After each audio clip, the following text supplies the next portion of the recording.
Welcome, dear souls and wanderers of the imagination. I am the man who saw the swirling cosmos in the night sky and the blazing inferno of life in a simple sunflower. I am the one who tried to touch the infinite through the thick, textured application of paint, leaving pieces of my own shattered spirit upon the canvas. Most know me for the ear I severed in a moment of madness, or for the starry nights that adorn the walls of museums I never lived to see. I am Vincent van Gogh, and today I invite you to step not into the light of Arles just yet, but into the shadows that birthed it. Before the yellow house, before the irises, and before the silence of the wheat field, there was a boy seeking a pulpit, a brother seeking connection, and a heart seeking God in the mud of the Borinage. Let us peel back the layers of varnish and time to see where the sorrow began. It was the 30th of March in the year of our Lord 1853, when I first drew breath in the parsonage of Groot Zundert, a small village in the Brabant region of the Netherlands. My story, however, begins exactly 1 year prior to my birth, on the 30th of March, 1852. On that day, my mother gave birth to a stillborn child, a son. They named him Vincent. I was born on the same day, exactly 1 year later, and given the same name. Every Sunday, as a young boy, I would walk past the small tombstone in the churchyard. I would see my own name carved into the cold gray stone, Vincent van Gogh. It was a haunting reflection, a mirror made of death. I grew up as the replacement, the living ghost walking in the footsteps of a perfection that never had the chance to become flawed. This knowledge planted a seed of melancholy deep within my chest, a feeling that I was living a borrowed life, or perhaps that I had to live with enough intensity for two souls. My father, Theodorus, was a minister of the Dutch Reformed Church. He was a handsome man, though perhaps too passive, a man of moderate faith and gentle ways, yet distant in a manner I could never quite bridge. My mother, Anna Cornelia, was a rigid woman, an amateur artist herself who loved to sketch flowers, yet she was bound by the strictures of our class and standing. The parsonage was a place of quiet tension. We were a family of redheads, save for my mother, and we were a family of secrets and unspoken expectations. My childhood was not devoid of beauty, however.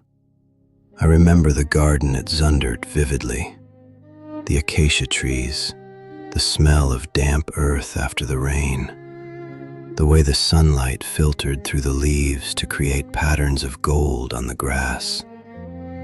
I was a solitary child, often wandering the heath, collecting beetles and bird nests, observing nature with a scientific yet spiritual intensity. I felt that God was not just in the church, but in the thunder, in the moss, and in the cycle of the seasons. At the age of 11, I was sent away to a boarding school in Zevenbergen. The separation from my family was a physical pain, a tearing of the soul that I never truly got over. I remember standing on the steps of the school, watching my father's yellow carriage disappear down the long, wet road, feeling an abandonment so profound, it felt like dying. It was there, in the lonely dormitories, that I learned to live inside my own head. I learned French, German, and English, but mostly, I learned the language of solitude. I was an average student, perhaps a bit sullen, but my eyes were always open. I saw the world not just as objects, but as moods. The gray sky was not just weather, it was a state of being. When I was 16, in the year 1869, my uncle Sent, a partner in the art dealers Goupil and C, secured me a position as a junior clerk at their branch in The Hague. This was meant to be my life, a respectable dealer of fine art. I was surrounded by paintings, by the works of the Hague School, the Barbizon painters, and the old masters. I learned to appreciate the somber tones of Mauve and the peasants of Millet. Millet, he became my spiritual father. His depictions of the sowers and the gleaners spoke to me more than any sermon. He showed the sanctity of labor, the holiness of the soil. But as I worked, a cynicism began to grow within me. I saw art being treated as a commodity, a thing to be bought and sold by the wealthy to adorn their parlors, stripped of its soul.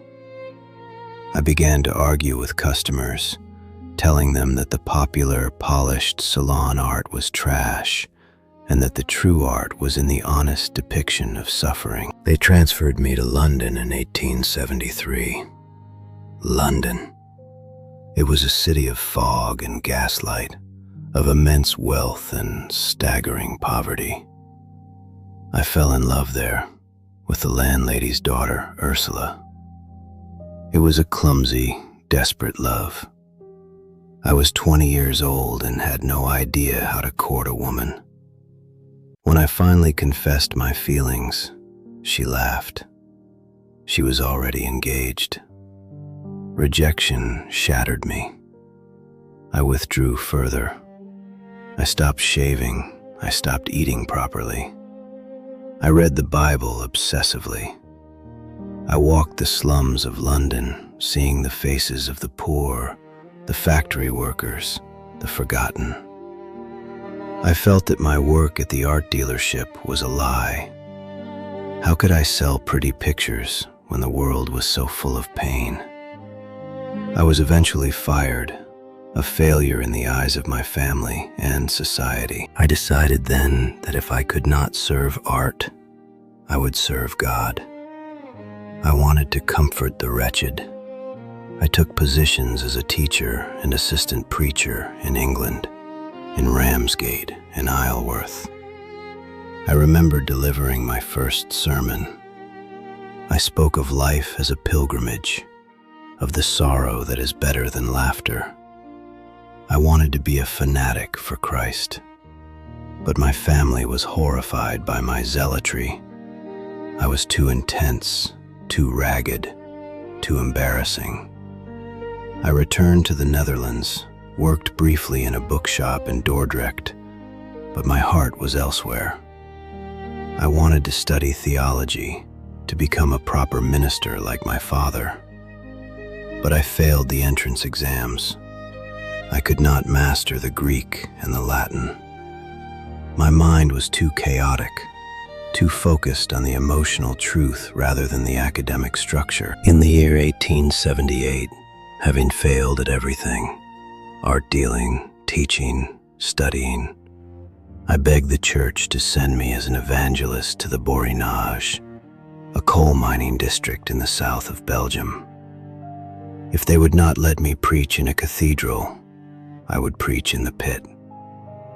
The Borinage was a hell on earth. It was a landscape of black soot, slag heaps, and miserable hovels. The miners descended into the earth each day, risking fire-damp explosions and collapse, only to return to homes where children starved and fever ran rampant.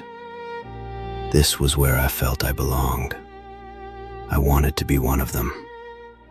I gave away my comfortable clothes, my warm coat, even my bed. I slept on straw in a small hut. I smeared soot on my face to look like them. I nursed the victims of a typhoon disaster. I tore up my own shirts to make bandages. I preached the gospel of poverty. I believed that to know God, one must descend into the lowest depths of human suffering. But the church authorities came to visit. They were appalled. They saw a madman in rags, living in filth, disgracing the dignity of the priesthood. They dismissed me. They told me I had an excess of zeal. Can you imagine? Fired for believing too much. Fired for loving the poor too much. It was the winter of 1879 to 1880. I was 27 years old. I was alone in the cold, black silence of the mining district. I had no money, no job, no God, for the church had rejected me, and no family who understood me. I was a failure in every conceivable sense of the word. I sat in my small room in Quesmas, surrounded by the gray despair of the miners, and I felt a total collapse of my identity. And it was there, in that absolute darkness, that the light finally broke through. Not the light of religion, but the light of creation. I looked at the miners, at their bent backs, their weary faces, the way the light of a lamp hit the rough texture of their clothes. I felt a desperate need to capture it, not to judge it, not to save it, but to witness it. I picked up a piece of charcoal. I began to draw. I drew the water carrier. I drew the miners going to the shaft. I drew with a frenzy, with a hunger that I had never felt before. I wrote to my brother Theo, the only soul who had not completely abandoned me. I told him that I was resuming my task, that I was molting like a bird. I told him that even though I was in a cage of poverty and shame, there was a fire within me that could not be extinguished. That moment, in the squalor of the Borinage, was my true birth. The Vincent born in 1853 died in that coal mine, and the artist was born from his ashes. I realized that art was not about selling pretty pictures to the rich. Art was a mission. It was a way to give form to the chaos of existence. I had no training. I did not know anatomy or perspective. My hands were clumsy. But I had something the masters of the academy did not have. I had the raw, bleeding heart of a man who had seen the bottom of the abyss. I decided then to become a draftsman. I would learn the ABCs of drawing. I would master the figure. I would make the mute earth speak. I remember walking the roads of the Borinage, my sketchbook in hand, feeling for the first time a sense of direction. The gray sky was no longer just a mood. It was a challenge of pigment, though I only had graphite then. The twisted trees were not just plants. They were expressions of human struggle. I was 27, starting a life that most begin at 7. I was late. I was desperate. I was driven by a fury to make up for lost time. I did not know then that I had only 10 years left to live. 10 years to paint the sun, the stars, the faces of the postman and the doctor. 10 years to burn myself out completely for the sake of a yellow that could scream and a blue that could weep. But standing there in the soot, I knew one thing. I was no longer a failed preacher. I was a painter. And this realization was both my salvation and my sentence. So before we speak of the vibrant colors of the South, remember the black dust of the North. Remember that my brush was guided by the hand of a man who first tried to save souls, and failing that, decided to save the world by showing it its own beauty and terror. This is where I came from. This is the soil in which the sunflower took root. It took root in silence and ignorance, for I possessed the passion but lacked the language of lines. I was 27 years old, a late starter by any measure, dragging the weight of my failures behind me like a heavy sack of coal. Yet I felt a burgeoning fire that no winter in the Borinage could extinguish. I began to draw, not to create art, but to understand the structure of the world that had treated me so harshly.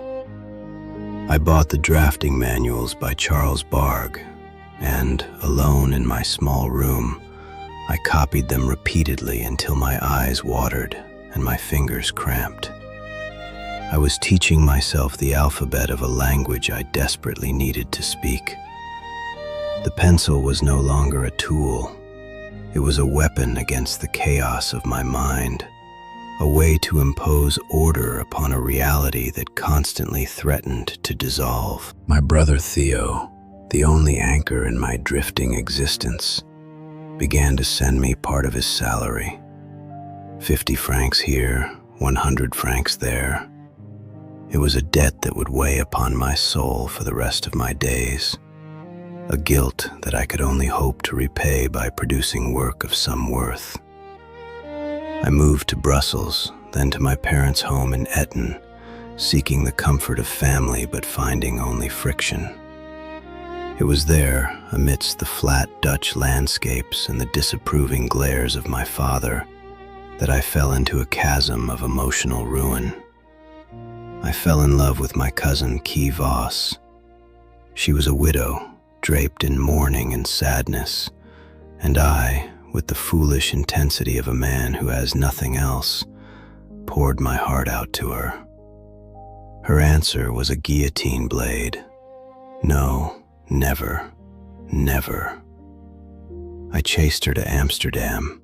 I held my hand over the flame of a lamp in her parents' house to prove my resolve, demanding to see her for as long as I could endure the fire. They blew out the lamp and showed me the door. I walked away with a burned hand and a shattered spirit, learning the cruel lesson that love, like art, cannot be forced, though one might die trying. Seeking to drown this rejection, I went to The Hague to study under Anton Mauve, a cousin by marriage and a master of the Hague School. For a brief, shining moment, I had a mentor. He gave me my first box of paints, opened my eyes to the mysteries of watercolor and oil, and taught me to see the damp atmosphere of the Dutch coast. But my rough nature, my inability to bow to social graces, and my distaste for drawing from plaster casts, which I found dead and monstrous compared to the living, breathing human form, drove a wedge between us. And then there was Cian. Clasina Maria Hornick was her name, though I called her Cian. She was a prostitute, pregnant, riddled with pox, an outcast of the streets and a mother to a small child. Where others saw filth, I saw a damaged Madonna. I took her in. I wanted to save her, just as I had wanted to save the miners. But this time, I tried to do it with soup, bread, and a roof, rather than sermons. She became my model, my muse of misery. In her ravaged face and the weary posture of her body, I found the sorrow I wished to express. I drew her constantly. The drawing I titled Sorrow is the truest biography of my life in The Hague. A woman, seated, buried in her own arms, the landscape of her body eroded by life's harsh weather. But this domestic experiment, this attempt to play the husband and father I would never truly be, scandalized everyone. Mauve abandoned me. My family recoiled in horror. Poverty ground us down until the very air in the studio tasted of despair. I had to leave her. It tore me apart to leave that woman and her children to the wolves of the city. But I knew that if I stayed, the artist in me would die of starvation and spiritual asphyxiation. I fled to the wild peat moors of Drenthe, seeking solitude, before eventually returning to the parsonage at Noonan in December of 1883. It was here, in this small weaving village, that I truly became the painter of the people. My studio was a freezing room over a laundry, and later the sexton's house, but my subjects were magnificent. The weavers of Noonan, caged within their great oak looms like spiders in their webs, fascinated me. I spent hours watching the shuttle fly back and forth, the play of dim light in those cramped, low-ceilinged cottages. I did not want to paint life as the sophisticated Parisians did, full of light and frivolity. I wanted to paint it as it felt to those who lived it, heavy, dark, and smelling of bacon, smoke, and potato steam. My palette in these years was composed of the colors of the earth: raw umber, bitumen, beastry, and soot. I sought to capture the essence of the Brabant peasant. I collected birds' nests during my walks, marveling at their intricate architecture, using them to study texture and volume. But my great obsession was the human face, weather-beaten and worn. I paid the peasants cents to sit for me, enduring the mockery of the village boys who threw stones at my easel. I painted the old tower of the cemetery, a ruin that spoke of the inevitability of death. And I painted the peasants planting potatoes, their backs bent under the gray sky. It was in the spring of 1885 that I embarked on what I considered my first masterpiece, a testament to my years of dark study: the potato eaters. I made dozens of studies of heads, hands, and compositions. I wanted the viewer to feel that these people, eating their potatoes in the lamplight, had tilled the earth with those very same hands they put in the dish, that they had honestly earned their food. I did not want it to be pretty. Smoothness and polish were lies to me. I wanted the painting to smell of the fields and the manure. When I sent the lithographs to my friend Anton van Rappard, he criticized my technique, my anatomy, my refusal to adhere to the academic rules. I was furious. They did not understand that a peasant in a Sunday suit is a falsehood. The truth of a peasant is in the rough fustian cloth and the grime of the soil. I was painting their reality, not a romanticized idol. Amidst this artistic struggle, the ultimate shadow fell. My father, the parson, collapsed and died on the doorstep of the parsonage in March of 1885. The man with whom I had fought, whose God I had rejected in favor of the divine found in nature, was gone. I painted a still life in his memory, a large open Bible, majestic and imposing, and next to it, small and yellow, a copy of Émile Zola's Joy of Living. It was my manifesto. The heavy, ancient law of the Father against the modern, tragic, yet vibrant reality of the human condition. The candle in the painting was snuffed out.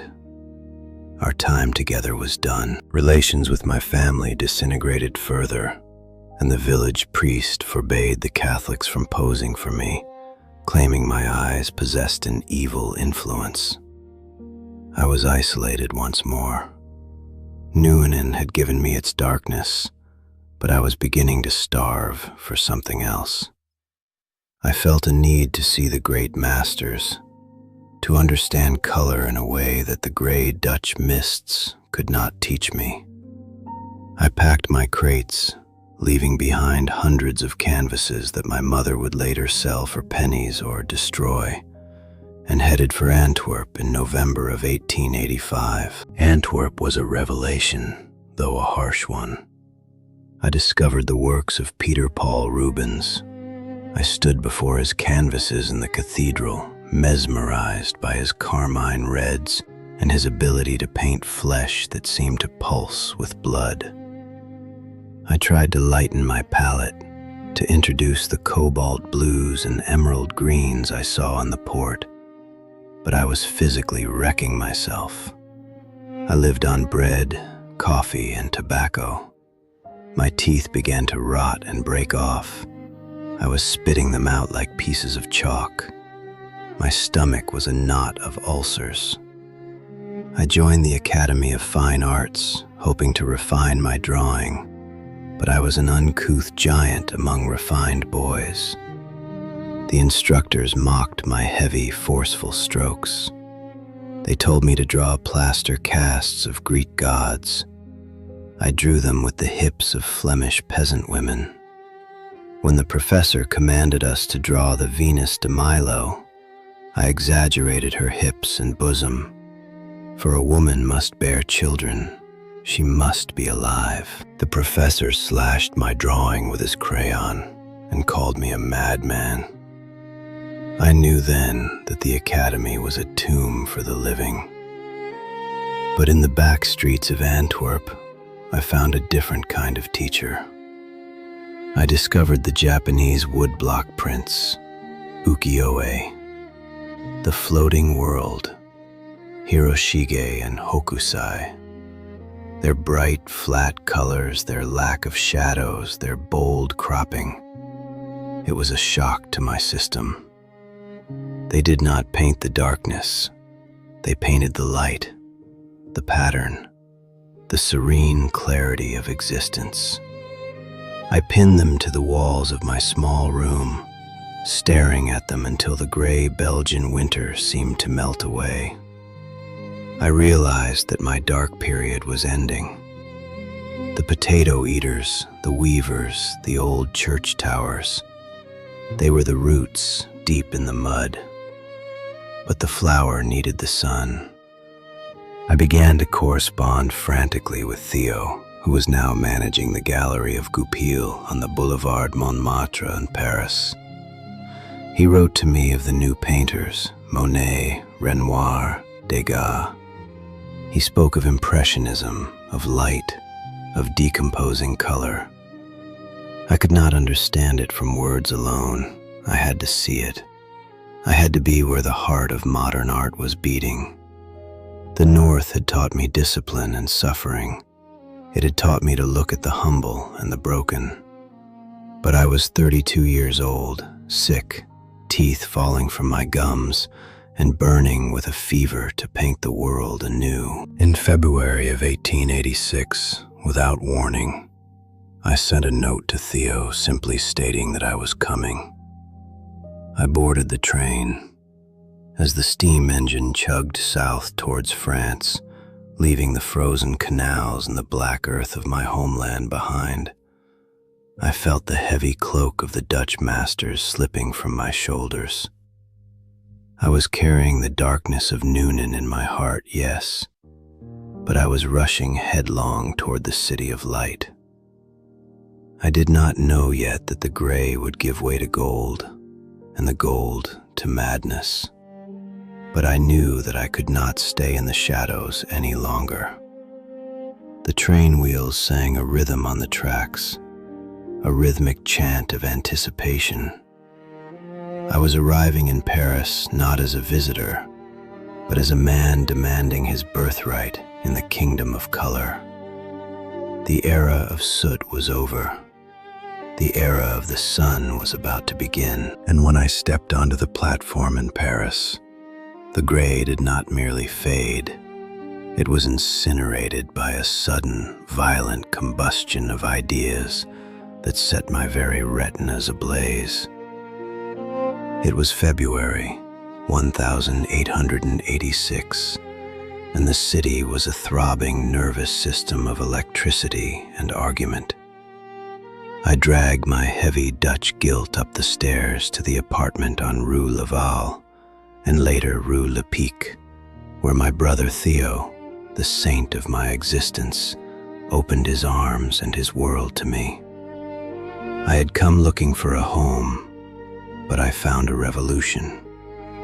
The dark, potato-eating peasants of my past dissolved into the shimmering, fragmented light of the Impressionists, and for the first time, I understood that a painting was not a mirror of reality, but a window into the temperament of the soul. I walked the streets of Montmartre like a man possessed, inhaling the scent of absinthe and turpentine. I met them all, Toulouse-Lautrec with his sharp wit and broken body, Pizarro with his snowy beard and anarchist heart, and Paul Gauguin, a man of rough charm and dangerous ambition. They taught me that color could be liberated, that it did not need to be enslaved by form. I saw the pointillism of Seurat, thousands of tiny dots vibrating like atoms, and I tried to make my own canvas sing with that same frequency. I painted flowers, not the somber blooms of a graveyard, but explosions of red poppies and blue cornflowers. I painted my own face over and over, not out of vanity, but because I was the only model I could afford who had the patience to endure my scrutiny. 25, 26, 27 self-portraits. In each one, I watched the peasant turn into a modern man, my beard flaming red against backgrounds of swirling azure and emerald green. But Paris, for all its glory, was a hothouse that stifled as much as it nurtured.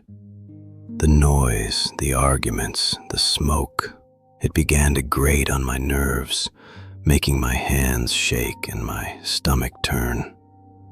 I needed a light that was not filtered through coal smoke. I needed the raw, unadulterated sun.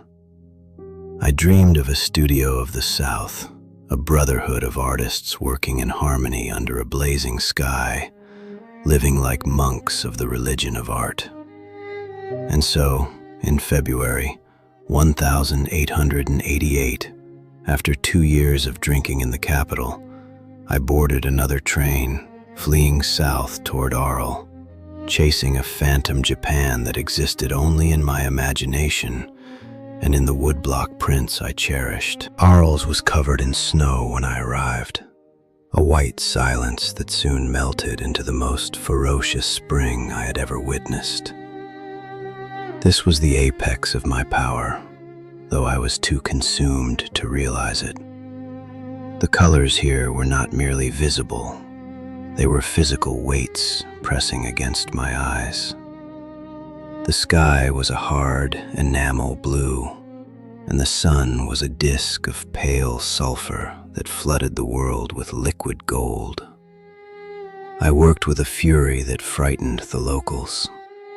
I would rise before dawn, strap my easel to my back, and march into the fields, battling the mistral wind that threatened to tear the canvas from my hands.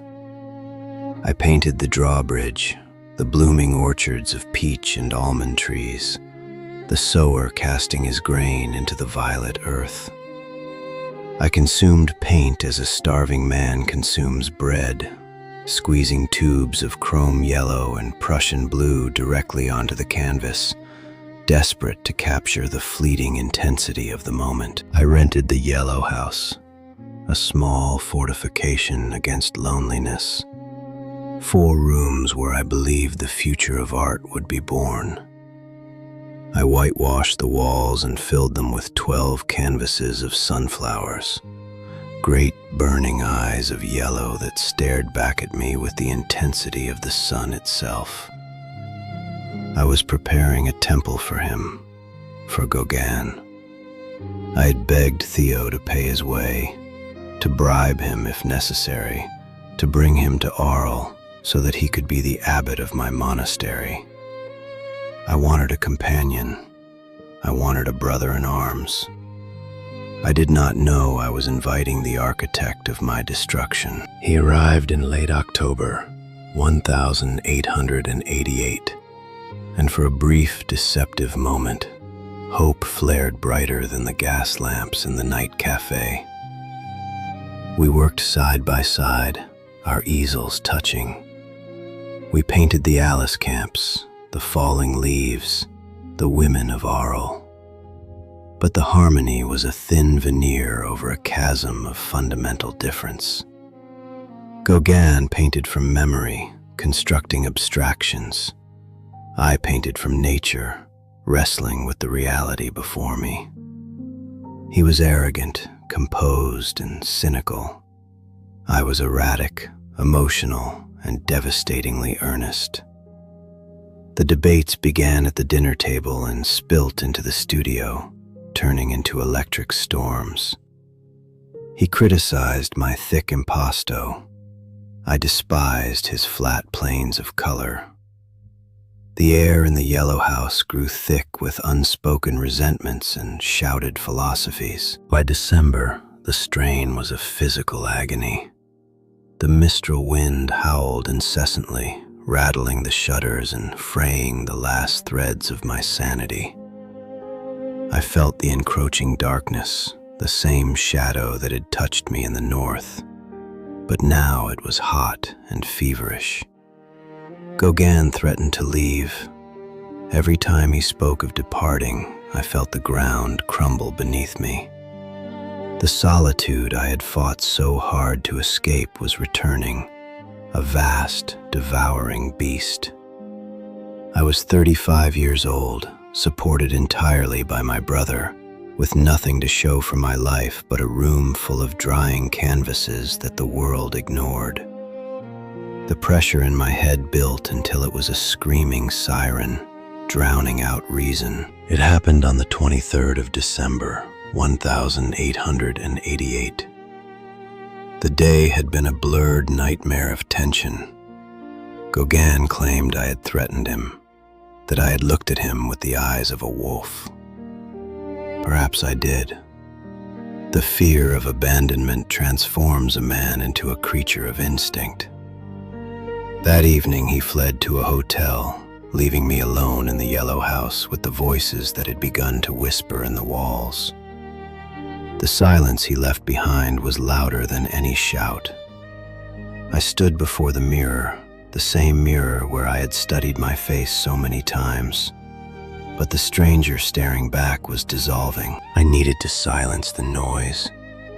I needed to cut out the offending part of myself, to make a sacrifice, a twisted atonement for my failure to build the brotherhood I craved. The razor was cool in my hand. It was not an act of suicide, but an act of frantic, bloody surgery to excise the madness. I remember the sharp bite of the steel, the sudden warmth of blood, the grotesque separation of flesh. I severed the lower part of my left ear. The pain was secondary to the strange, horrific clarity that followed. I washed the ear, wrapped it in newspaper like a precious relic, and walked through the freezing night to the brothel where we had spent so many evenings. "Guard this object carefully," I told the girl, Rachel, handing her the grim parcel.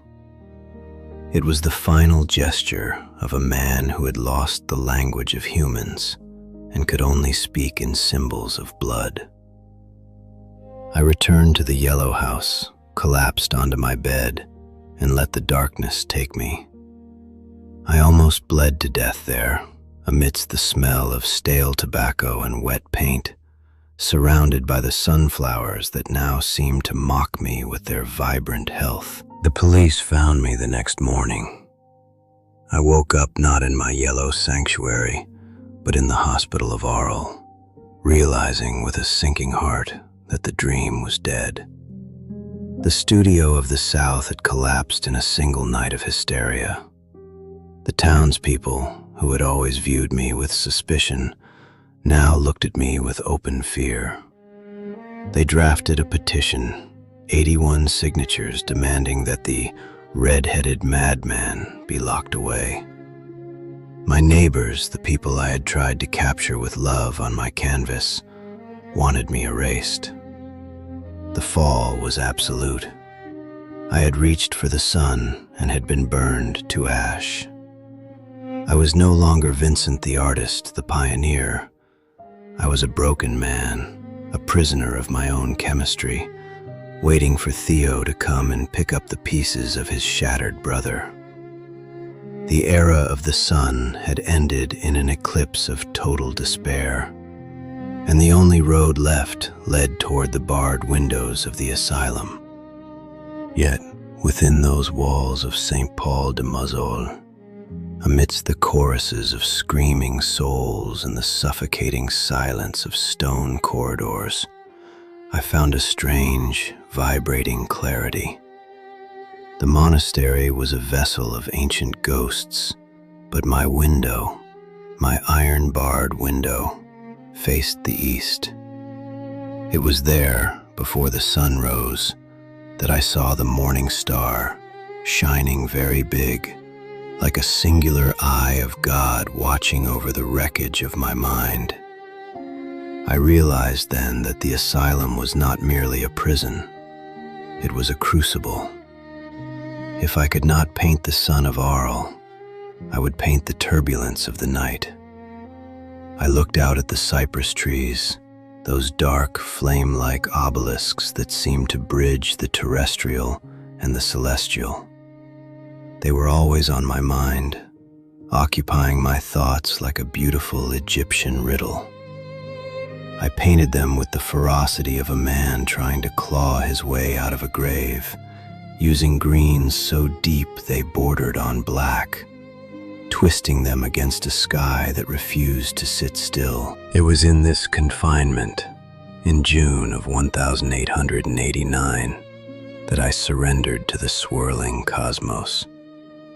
The world sees the starry night and thinks of a dream, but for me, it was the raw, unadulterated reality of the universe in motion. The sky was not a flat canvas. It was a roaring river of cobalt and ultramarine.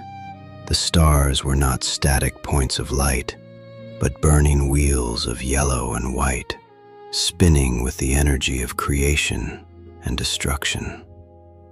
I painted the village below as a quiet, sleeping thing, unaware of the apocalyptic beauty churning above it. I placed the spire of the church in the center, a needle stitching the earth to the heavens, perhaps a desperate prayer for the connection I had lost with humanity. I was capturing the vibration of life itself, the terrifying velocity of existence that most people ignore to maintain their sanity.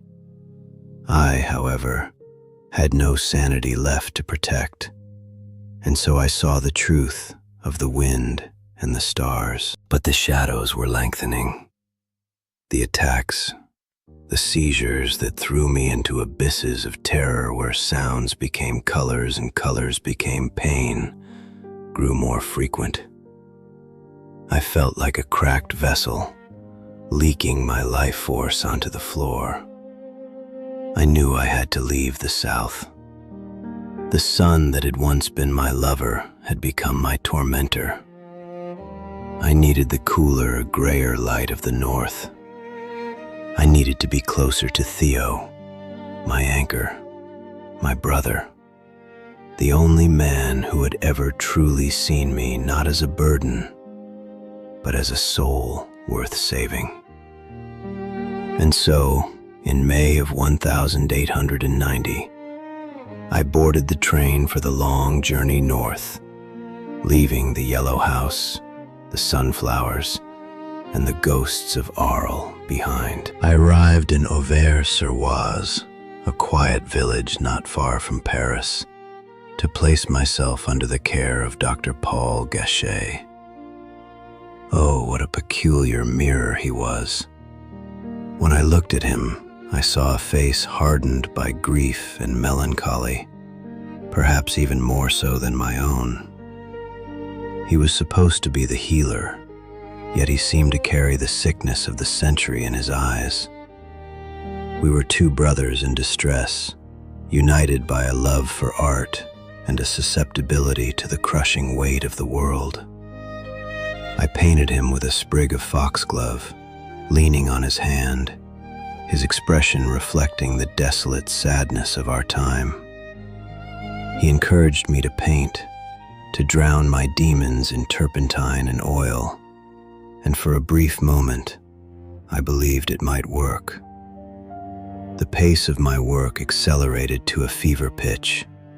I was producing a canvas almost every day. The church at Auvers, the town hall, the portraits of young women. I consumed the visual world with a hunger that bordered on starvation. Yet the darkness was not external. It was weaving itself into my DNA.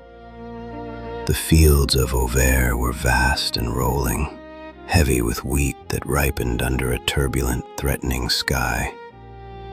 I walked those fields day after day, feeling the immensity of nature and the insignificance of my own beating heart.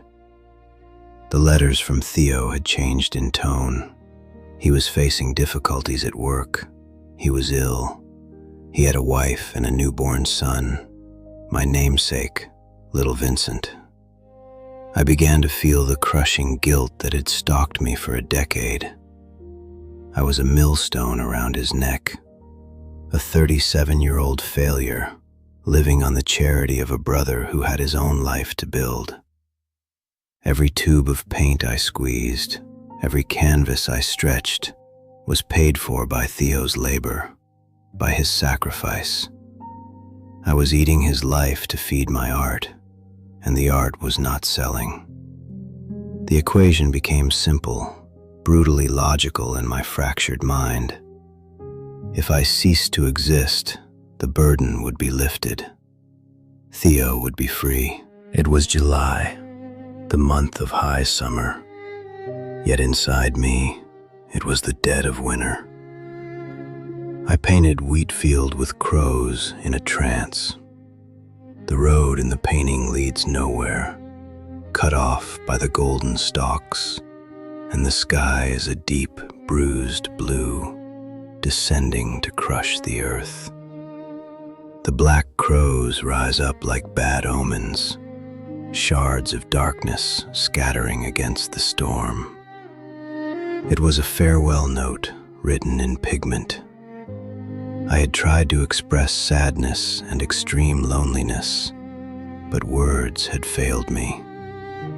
Only the heavy impasto strokes could scream loud enough. On the afternoon of Sunday, July the 27th, 1890, I walked out into those same fields. I did not take my easel. I did not take my brushes. I took a revolver I had borrowed, ostensibly to scare away rooks. The world was quiet, buzzing with the hum of insects and the rustle of the wind in the wheat.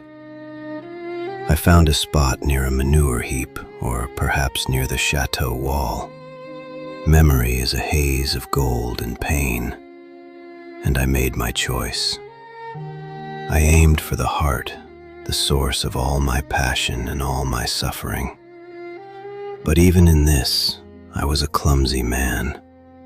My hand shook, or perhaps the universe played one final cruel joke.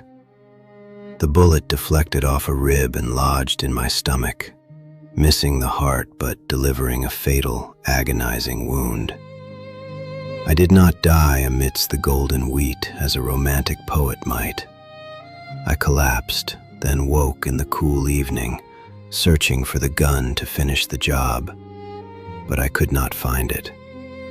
I had to walk back. I stumbled back to the auberge Ravou, clutching my bleeding side, a broken man returning to his small attic room. When the innkeepers saw me, I could only murmur that I had tried to kill myself and had failed. The doctors came, Gachet included, but they could not remove the bullet. And so, the long wait began.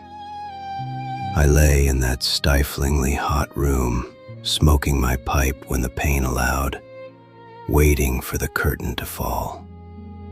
But the greatest mercy was yet to arrive. Theo came. He rushed from Paris the moment he heard, arriving the next day to sit by my bedside. To see his face one last time, to feel his hand holding mine, that was the only absolution I needed. We spoke in hushed tones, two brothers who had communicated through ink and paint for a lifetime, now sharing the final silence. I looked at him, seeing the fear and the love in his eyes, and I realized that my art would never be enough to repay him, but my death might be. I whispered to him, "The sadness will last forever." It was not a complaint, but a realization. The beauty of the world is inextricably tied to its sorrow. You cannot have the yellow sun without the blue shadow. You cannot have the star without the void. I had spent my life trying to capture the light, but the darkness was the canvas upon which it was painted. In the early hours of July the 29th, 1890, I took my last breath. The engine of my heart, which had beaten so furiously for beauty, finally came to a halt. I was 37 years old. The aftermath was a blur of grief that I could no longer feel, but which I observed from the ether of history. The funeral was held in Auvers. My coffin was covered in yellow flowers, dahlias and the sunflowers I had loved so dearly. My easel, my folding stool, and my brushes were placed beside it.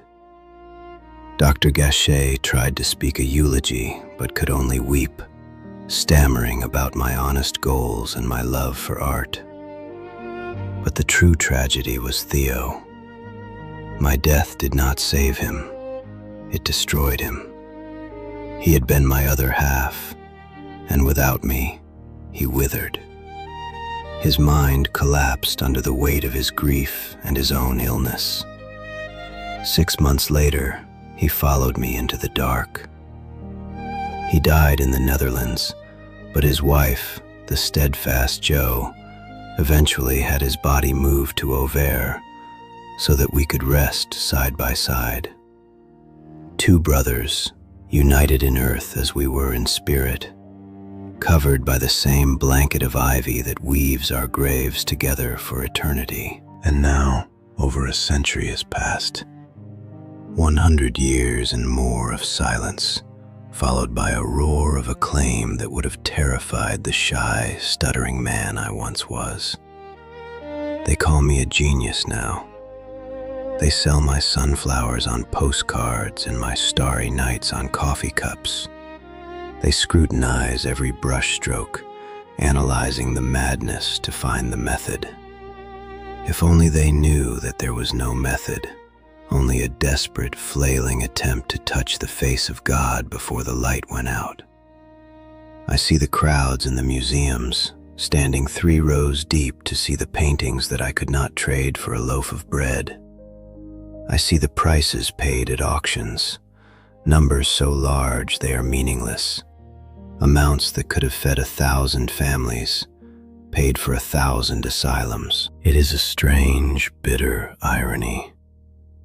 To be loved by millions when you are dead, after being rejected by everyone when you are alive. But perhaps this is the way of the artist. We are not meant to belong to our own time.